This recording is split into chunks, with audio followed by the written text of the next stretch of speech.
नमस्कार. Cook with मरामध्ये तुमचं स्वागत. आज आपण धाबा स्टाईल मटण बनवणार आहोत.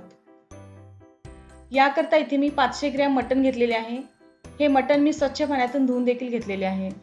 सगळ्यात आधी आपण मटण मॅरिनेट करून घेऊयात. या मटणावर पाव चमचा हळद, 1 टीस्पून आले लसूण पेस्ट, 3 टेबलस्पून दही आणि मीठ टाकून हे सगळे व्यवस्थित मटणाला लावून घ्या. आणि वर झाकण ठेवून अर्धा तास असेच मॅरिनेट होण्याकरता बाजूला ठेवून द्यावे.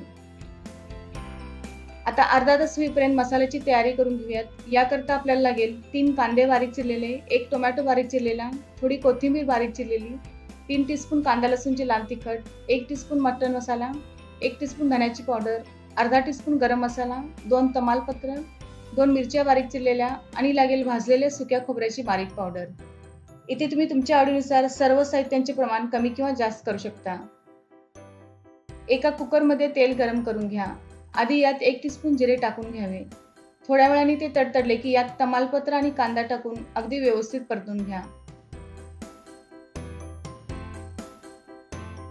आता या ठिकाणी मी गॅस मंद आचेवर ठेवला आहे. आपण कांद्याला अगदी गोल्डन ब्राऊन कलर येईपर्यंत परतून घेणार आहोत.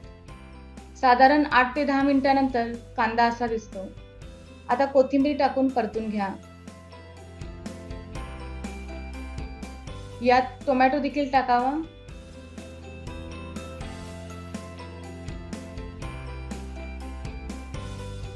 यानंतर यात लाल तिखट, मटण मसाला, धने पावडर आणि गरम मसाला टाकून छान परतून घ्या. मध्ये मध्ये पळीने मॅश करत राहा, जेणेकरून सगळा मसाला एकजीव होईल आणि मटणाची ग्रेव्ही देखील छान होईल.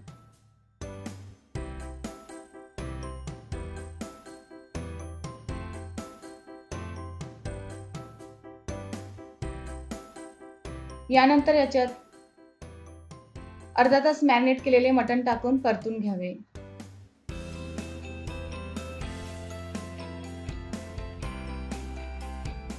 दोन ते 3 मिनिटे परतल्यानंतर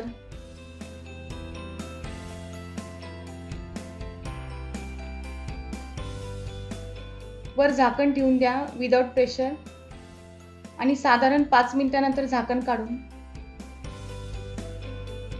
5 मिनिटे पुन्हा परतत राहा. असे केल्याने मटणातील रॉनेस निघून जातो आणि शिजल्यानंतर मटणाला एक चांगली चव येते.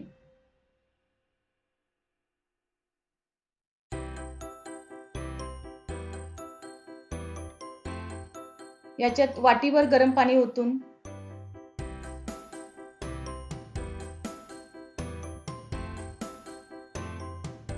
वर झाकण लावून कुकरच्या 6 शिट्ट्या घ्याव्यात. या ठिकाणी कुकरच्या 6 शिट्ट्या झालेत आणि कुकर थंडी झालेला आहे. ग्रेव्हीला छान लाल कलर आलेला दिसत आहे. या मटणात वाटलेले सुके खोबरे, मिरची आणि टेस्टनुसार मीठ टाकून मिक्स करून घ्या. इथे मी गॅस चालू केला आहे. मटणात पुन्हा 1 वाटीवर गरम पाणी ओतून घ्या. तुमच्या इच्छेनुसार पाण्याचे प्रमाण कमी किंवा जास्त करू शकता.